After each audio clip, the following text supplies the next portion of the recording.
ವಿದ್ಯುತ್ ಅವಘಡಕ್ಕೆ ಬೆಂಗಳೂರಿನಲ್ಲಿ ಮತ್ತೊಂದು ಬಲಿಯಾಗಿದೆ. ವಿದ್ಯುತ್ ತಂತಿಯನ್ನು ತಗುಲಿ ಬೆಂಗಳೂರಿನಲ್ಲಿ ಬಾಲಕಿಯೊಬ್ಬಳು ಮೃತಪಟ್ಟಿರತಕ್ಕಂಥ ಘಟನೆ ನಿನ್ನೆ ರಾತ್ರಿ 7:30 ವೇಳೆಗೆ ವರದಿಯಾಗಿದೆ.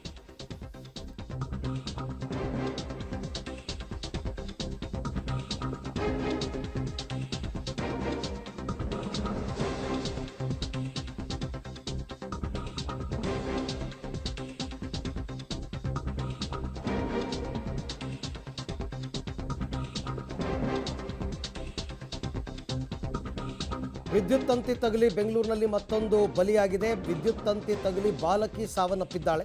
10 ವರ್ಷದ ಮಾನ್ಯ ವಿದ್ಯುತ್ ತಂತಿ ತುಳಿದು ಮೃತಪಟ್ಟಂತಹ ಬಾಲಕಿ ನಿನ್ನೆ ಸಂಜೆ 7:30 ಸುಮಾರಿಗೆ ನಡೆದಿದ್ದಂತಹ ಘಟನೆ.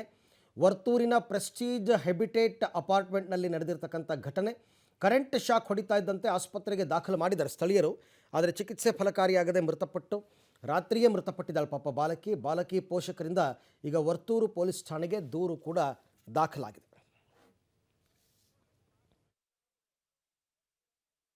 ಸರ್ ಇನ್ಸಿಡೆಂಟ್ ಆಗಿದೆ, ಯಾರು ಇಲ್ಲ ಅಂತ ಹೇಳ್ತಿಲ್ಲ.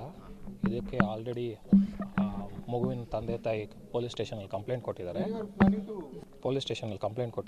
ಇನ್ವೆಸ್ಟಿಗೇಷನ್ ಪ್ರೋಸೆಸ್ಸಲ್ಲಿದೆ. ಅದು ಪೂರ್ತಿ ಬರೋವರೆಗೂ ನಾವು ಏನು ಹೇಳೋಕ್ಕಾಗಲ್ಲ. ಅದು ಬಂದ ಮೇಲೆ ನಾವು ಅದೇನು ಉತ್ತರ ಕೊಡ್ತೀವಿ. ಮಗು ಈ ಥರ ಸ್ವಿಮ್ಮಿಂಗ್ ಪೂಲಲ್ಲಿ ಬಿದ್ದು ಸತ್ತಿದೆ ಅಂತ ವಿಷಯ ಬಂದು ಚೆಕ್ ಮಾಡಿ ಹಾಸ್ಪಿಟ್ಲ್ ಹತ್ರ ಹೋದಾಗ ಪೊಲೀಸ್ ಅವ್ರ ಹತ್ರ ಎಲ್ಲ ಇನ್ವೆಸ್ಟಿಗೇಷನ್ ಸಪೋರ್ಟ್ ಮಾಡಿದ್ದೀರಿ. ಈಗಲೂ ಅದೇ ಸಪೋರ್ಟಲ್ಲಿ ಇದ್ದೀರಿ. ನಾವೆಲ್ಲೂ ಇಲ್ಲ ಅಂತ ಹೇಳ್ತಿಲ್ಲ. ಅದನ್ನ ತನಿಖೆ ಮಾಡಿ ಪೂರ್ಣ ಸತ್ಯ ಏನು ಅಂತ ಕೊಡೋವರೆಗೂ ನಮಗೆ ಸಹಕರಿಸಬೇಕು, ನಾವು ಸಹಕರಿಸ್ತೀವಿ. ಪೊಲೀಸ್ನವರು ಇನ್ವೆಸ್ಟಿಗೇಷನ್ ಮಾಡಿ ಸ್ಪಾಟ್ ವಿಸಿಟ್ ಮಾಡಿ ಎಲ್ಲ ಹೋಗಿದ್ದಾರೆ. ತನಿಖೆ ಬೆಳಗ್ಗೆ ಬರ್ತೈತೆ, ನಾವೆಲ್ಲ ಅವಾಗಲೇ. ಸರ್ ಇನ್ಸಿಡೆಂಟ್ ಆಗಿದೆ, ಯಾರು ಇಲ್ಲ ಅಂತ ಹೇಳ್ತಿಲ್ಲ. ಇದಕ್ಕೆ